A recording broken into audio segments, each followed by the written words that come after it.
বাল্য বিধবার কঠোর একাদশীর ব্রত কি তাহলে গুরুপুত্রের নবীন যুবকের দর্শনে ব্যর্থ হয়ে যাবে?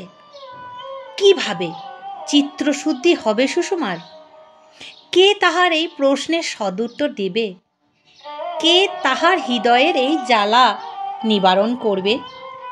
তাহলে শেষে কি তাহার ব্রত পালন, এত নিষ্ঠা, এত সদাচার কি সবই ব্যর্থ হবে? না, কি তার জীবন অন্য খাতে প্রবাহিত হবে? এটা জানতে গেলে তোমাদের জানতেই হবে জলধর সেনের গল্প সুষমা। শুরু থেকে বলছি। 11 বছর কমিশারিয়েটের চাকুরি করিয়া যদু ভট্টাচার্য যখন রাউলপিন্ডির মায়া ত্যাগ করিয়া দেশে চলিয়া আসিলেন, তখন তিনি সঙ্গে আনিলেন এক রাশি কোম্পানির কাগজ, জামাতুর শোকাতুল পত্নী আর 13 বছরের বিধবা কন্যা সুষমা। যদুবাবুর কেবলমাত্র এক কন্যা, এদিকে চাকুরির আয়ও যথেষ্ট। কাজেই মেয়েটিকে অল্প বয়সে বিবাহ দিয়া জামাই লইয়া স্বাদ আহ্লাদ করিয়া ইচ্ছা তাহার মনে হওয়া অসম্ভব নহে। তাই তিনি অনেক চেষ্টা করিয়া কানপুরের একটি ভদ্রলোকের ছেলের সঙ্গে মেয়ের বিবাহ দিলেন। বিবাহের প্রায় 22,000 টাকা ব্যয় করিলেন। বিবাহের পর 5 মাসও গেল না, যদুবাবুর বড় সাধের একমাত্র কন্যা সুষমা বিধবা হইল।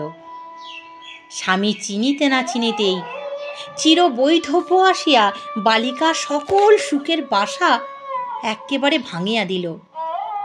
আর কাহার জন্য, কিসের জন্য চাকুরি?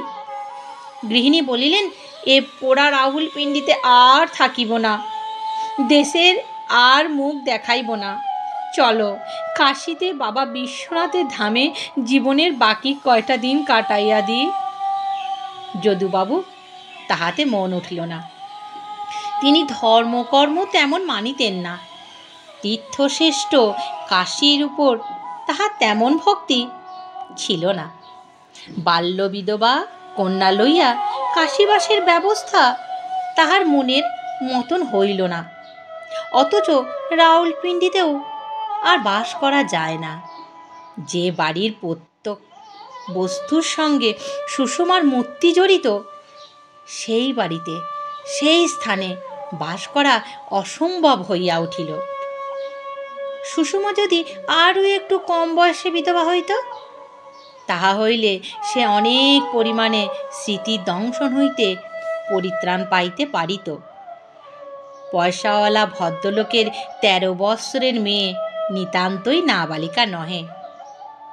সুষমা লেখাপড়া শিখিয়াছিল, বাংলা, ইংরাজি, সংস্কৃত পড়িয়াছিল। বিবি মাস্টারের কাছে সূচিকর্ম ও হারমোনিয়াম বাজানো অভ্যাস করিয়াছিল। 2-10 খানা বাংলা উপন্যাস পড়িয়াছিল। সুতরাং বয়স 13 বৎসর হইলেও তাহার স্বামী চিনিতে বিলম্ব হইল না। সবেমাত্র সে স্বামী সুখ ভোগে প্রবৃত্ত হইয়াছিল।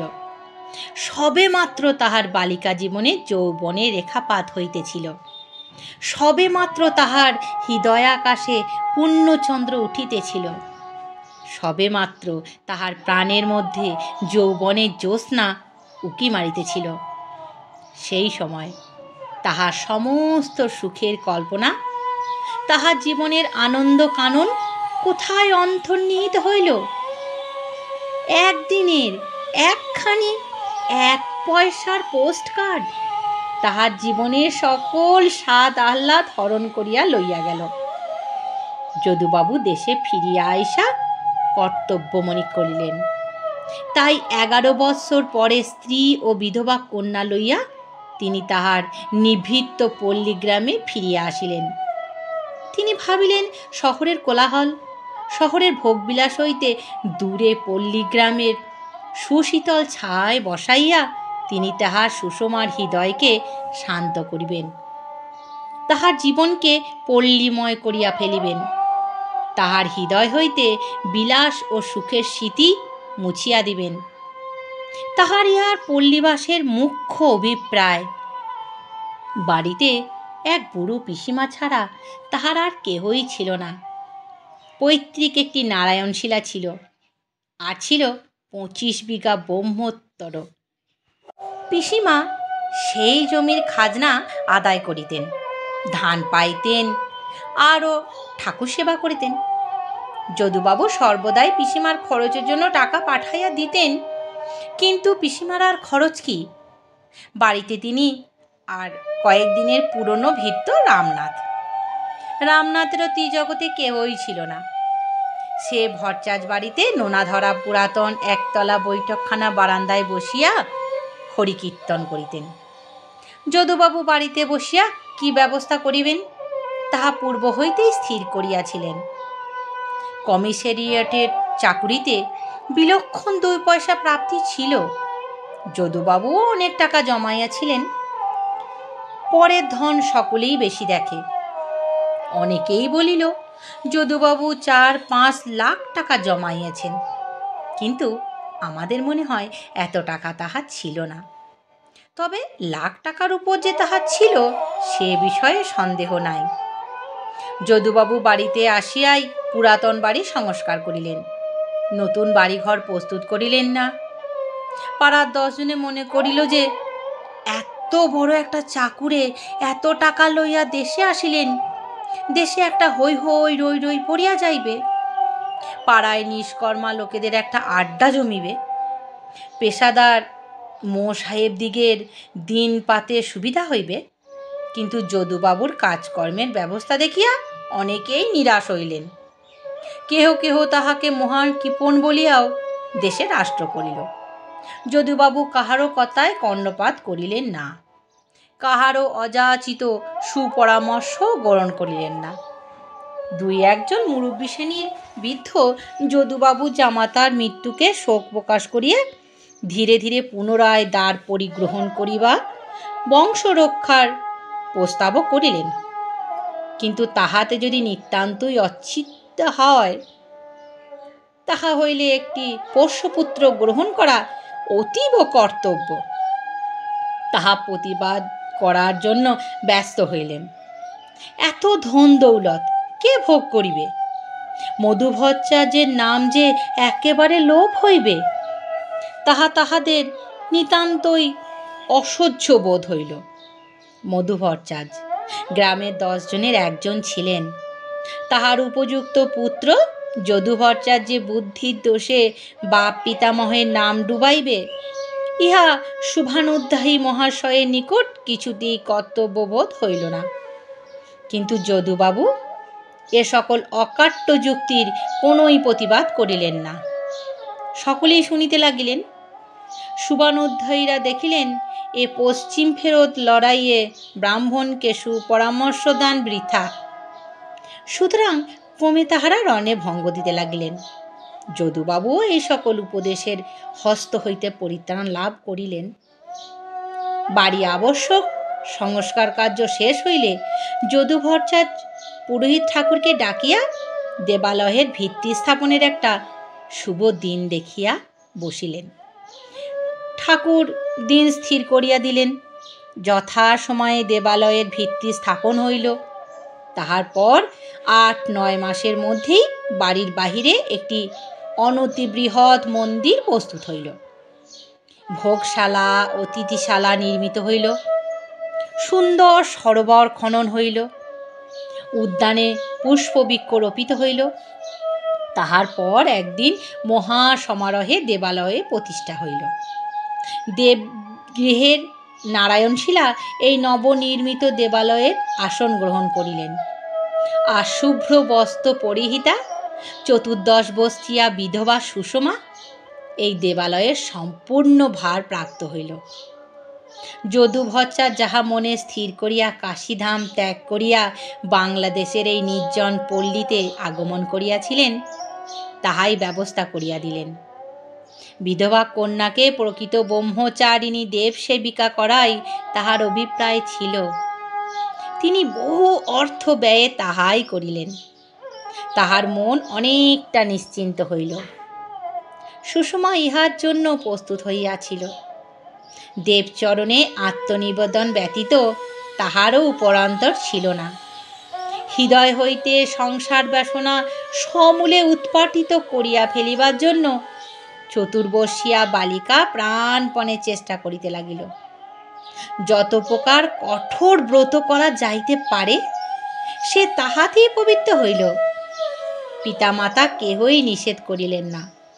তাপতপ্ত নিঘাদের একাদশী তিথিতে তাহার কণ্ঠ শুকাইয়া যাইলেও সে অধীর হইত না। একান্ত চিত্তে তাহার সেই গৃহদেবতা জনার্দনের মন্দিরে বসিয়া তাহাকে ডাকিত, তাহারই ধ্যানে নিমগ্ন থাকিত। ক্রমে তাহার দেহে অপূর্ব জ্যোতি প্রকাশিত হইতে লাগিল। তার মুখের দিকে চাহিলে অতি বড় পাষণ্ডরও মনে ধর্মভাব ক্ষণেকের জন্য জাগ্রত হইত। জনার্দনের পূজা, অতিথি সেবা, শাস্ত্রাধ্যয়ন ইহাই তাহার জীবনের কার্য হইল। কিন্তু তবুও থাকিয়া থাকিয়া একদিন তাহার হৃদয়ের মধ্যে যেন কেমন একটা শূন্যতা আসিয়া উপস্থিত হইত। সে কত চেষ্টা করিত, কতবার জনার্দনকে ডাকিত, কতদিন মন্দিরের মধ্যে ভূমিশয্যায় লুটাইয়া পড়িয়া কাতর কণ্ঠে দেবতাকে ডাকিত, তবুও তাহার এই দুর্বলতা যাইত না। মধ্যে মধ্যে কোথা হইতে বাসনার প্রবল বহ্নি একবার জ্বলিয়া উঠিত। সুষমা ভয়ে জড়সড় হইত, ভাবিত কিছুতেই কি ভোগ বাসনা তাহাকে ত্যাগ করিবে না? কিছুতেই কি সামান্য 5 মাসের স্মৃতি সে মুছিয়া ফেলিতে পারিবে না? কিছুতেই কি সে জনার্দনের পাদপদ্মে প্রাণময় সমর্পণ করিয়া দিতে পারিবে না? এত কঠোর ব্রত নিয়ম সকলে কি ব্যর্থ হইয়া যাইবে? জীবনাবন্ত ব্যতীত কি তাহার চিত্তশুদ্ধি হইবে না? কে তাহার এই প্রশ্নের সদুত্তর দিবে? কে তাহার হৃদয়ে এই জ্বালা নিবারণ করিবে? এই অবস্থায় আরও 4 বৎসর কাটিয়া গেল। সুষমা সেই একইভাবে জনার্দনের পুজো করে, তেমনি অতিথি সেবা করে, তেমনি দিন কাটায়। আর তেমনি মধ্যে মধ্যে আকস্মাৎ তাহার হৃদয়ের ভিতর দিয়া কালবৈশাখীর মতো একটা প্রবল হাহাকার বহিয়া যায়। এই সময় একদিন বৃন্দাবন হইতে যদুবাবুর পুত্র গুরুপুত্র আসিয়া উপস্থিত হইলেন। যদুবাবু যখন রাউলপিন্ডিতে থাকিতেন তখন গুরুদেব মধ্যে মধ্যে সেখানে যাইতেন। যদুবাবু দেশে আসিবার পরে আর গুরুদেব আসিতে পারেন নাই। এতদিন পরে পুত্রকে পাঠাইয়াছেন। যদুবাবু গুরুপুত্রকে সমাগত দেখিয়া বড়ই আনন্দিত হইলেন। গুরুপুত্র নবীন যুবক, 22-23 বৎসর বয়স মাত্র, সুকুমার সুশ্রী, যেমন বর্ণ তেমনি অঙ্গসৌষ্ঠব, তেমনি ভাষার লালিত্য। ইহা ব্যতীত গুরুপুত্রের আরও একটি গুণ ছিল, তিনি অতি উৎকৃষ্ট কথকতা করিতে পারিতেন। সমগ্র শ্রীমদ্ ভাগবত তাহার কণ্ঠস্থ ছিল। যদুবাবু মনে করিলেন গুরুপুত্র যখন আসিয়াছেন তখন ঠাকুর বাড়িতে 1 মাস ভগবত পাঠ হোক। সুষমা ইহাতে আপত্তি করিলেন না, বিশেষ আগ্রহের সহিত সম্মতি প্রদান করিলেন। শুভ দিন দেখিয়া পাঠ আরম্ভ হইল। গ্রামের বহু লোকে প্রত্যহ অপরাহ্নে ভগবত পাঠ শ্রবণ করিতে আসিতেন। প্রথম কয়েকদিন সুষমা গুরুপুত্রের সম্মুখে বসিয়া থাকিতেন না, বাহিরে হইতেন না, কিন্তু গুরুপুত্র তাহার গৃহে সমাগত। কয়দিন সম্মুখে বাহির না হইয়া থাকা যায়? গুরুপুত্রের সম্মুখে বাহির হইবা তাহার অন্য আপত্তিও ছিল, কিন্তু সে কথা তিনি মুখ ফুটিয়া কাহাকেও বলিবেন? সে তো বলার কথা নহে। গুরুপুত্র যখন ভগবত পাঠ করিতেন সুষমা একাগ্র মনে তাহা শুনিবার চেষ্টা করিতেন, কিন্তু কি জানি কেন তাহার চক্ষু হইতে একটি করুণ চাহনি তাহাকে লুকাইয়া যুবকের অনিন্দ্য সুন্দর রূপের দিকে ছুটিয়া যাইত। তাহার সুষমধুর কণ্ঠস্বর সুষমার হৃদয় আর্দ্র হইত। স্বাস্থ্যকতা তাহার কর্ণরন্ধ্রে প্রবেশ অবকাশ পাইত না। তাহার পর বাধ্য হইয়া তাহাকে যখন গুরুপুত্রের সম্মুখে বাহার হইতে হইত, তখন তাহার সংকোচের ভাব সমধিক বর্ধিত হইত। সংকোচ দুই রকমের, এক স্বাভাবিক সংকোচ আর এক জোর করিয়া সংকোচ। সুষমা সংকোচের গুণ্ঠনে আপনার প্রবৃত্তিকে প্রচ্ছন্ন করিয়া রাখিবার জন্য সর্বদা চেষ্টা করিতে লাগিতেন। তাহার এ ভাব আর কেহ বুঝিতে পারিল না, কিন্তু দ্বাদশ বর্ষীয় সুকুমার কান্তি যুবক গুরুপুত্রের নিকট তাহা গোপন রহিল না। সুষমার অতুল রূপরাশি দর্শনে যুবকের মনেও একটা বাসনা জাগ্রত হইয়াছিল। সেই জন্যই তিনি অতি অল্প আয়েসেই সুষমার অতিরিক্ত সংকোচের মর্ম বুঝিতে পারিলেন। সুষমা কি করিবে? তাহার এতদিনের সাধনা, এতকালের ব্রহ্মচর্য, এত কঠোর ব্রত নিয়ম সমস্তই বুঝি প্রবৃত্তির পঙ্কিল স্রোতে ভাসিয়া যায়। এতদিন সুষমার হৃদয়ের মধ্যে যে হাহাকার, যে অতৃপ্ত বাসনা মধ্যে মধ্যে আত্মপ্রকাশ করিত, এখন তাহা দুর্দমনীয় হইয়া উঠিল। সুষমার তখন মনে হইল, কি অপরাধে আমার এই শাস্তি? পৃথিবীতে সকলে সুখভোগ করিবে, আর আমি চিরদিন বাসনায় তুয়ানল বুকের মধ্যে জ্বালিয়া রাখিব। কেন আমি এই ভরা যৌবনে যোগিনী হইব? বিনা অপরাধে সমাজের এই কঠোর শাস্তি কেন আমি বহন করিব? যা থাকে অদৃষ্টে আমি ডুবিব। সুষমা এই কথা বলিল বটে, কিন্তু তাহার প্রাণের এক নিভৃত কোণ হইতে কে যেন অতি স্পষ্ট স্বরে বলিল, সাবধান সাবধান, মোহ ক্ষণিক। ভীতা, শঙ্কিতা, ব্যথিতা অভাগিনী দিব্যকর্ণে এই দৈববাণী শুনিল। তাহার সর্বাঙ্গ শিহরিয়া উঠিল। তখন রাত্রি তৃতীয় প্রহর অতীত হইয়াছে। সুষমাকে কে যেন হাত ধরিয়া শয্যা হইতে তুলিল। কে যেন অঙ্গুলি সংকেতে তাহাকে ডাকিতে লাগিল। সুষমা আহ্বান অপেক্ষা করিতে পারিল না। শয্যা ত্যাগ করিয়া যন্ত্রচালিত পুত্তলিকার ন্যায় চলিতে লাগিল। সহসা তাহার জ্ঞানের সঞ্চার হইল। দেখিল সে জনার্দনের মন্দিরের দ্বারে উপস্থিত। দ্বার বাহির হইতে বন্ধ ছিল।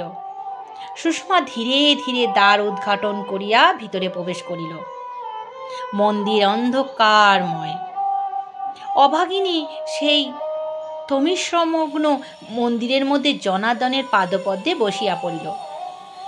করজোরে কাতর কণ্ঠে বলিতে লাগিল, নারায়ণ, আমাকে বাঁচাও, আমাকে রক্ষা করো। আমি যে নিজের শক্তিতে আর উঠিতে পারিতেছি না দেব। আমার ইহকাল তো গিয়াছে, পরকালও যে যায়। কোথায় তুমি দেব? আমাকে রক্ষা করো। তাহার মুখ দিয়া আর কথা সরিল না। বিলুপ্ত চেতনা অভির্ভূতা অভাগিনী দেবতার পাদমূলে বিলুপ্ত হইতে লাগিল।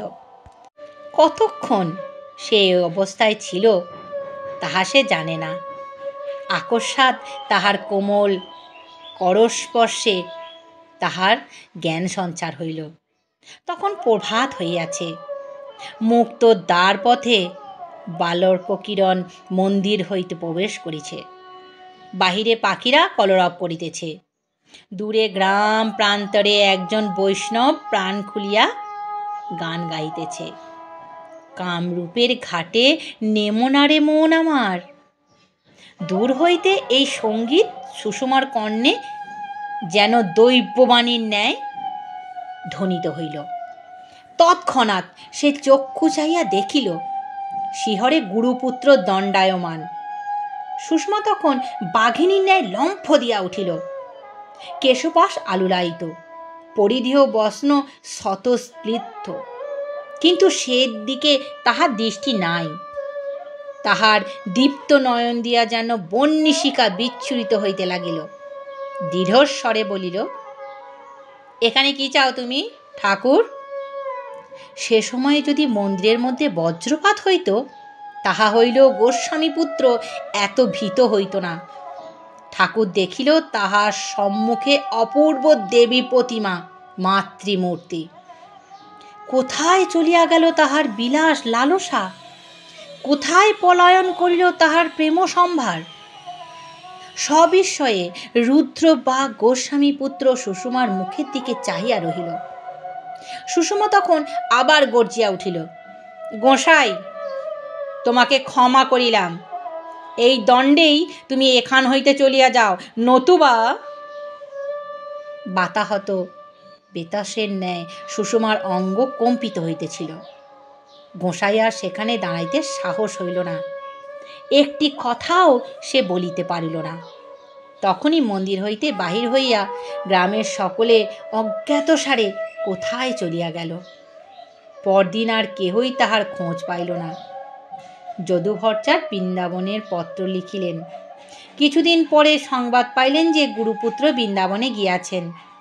তাহার এই আকস্মাৎ চলিয়া যাওয়ার কারণ কেহই জানিতে পারিল না। আর এদিকে এই মহাসংগ্রামে বিজয়ী হইয়া সুষমার জ্যোতি আরও যেন বাড়িয়া গেল। তাহার বাসনায় অনল একেবারে নিভিয়া গেল। প্রাণে আর হাহাকার রহিল না। এই জ্বলন্ত অগ্নি পরীক্ষায় উত্তীর্ণ হইয়া তাহার প্রাণে যে আনন্দ হইয়াছিল, সমগ্র পৃথিবীর বিনিময়ে বুঝি তাহার দুর্লভ। আমার এই গল্প তোমাদের যদি ভালো লেগে থাকে, তাহলে আমার চ্যানেলটিকে সাবস্ক্রাইব করো। আর আমার গল্প কেমন লাগলো তোমরা সেটাও কমেন্ট করে জানিও।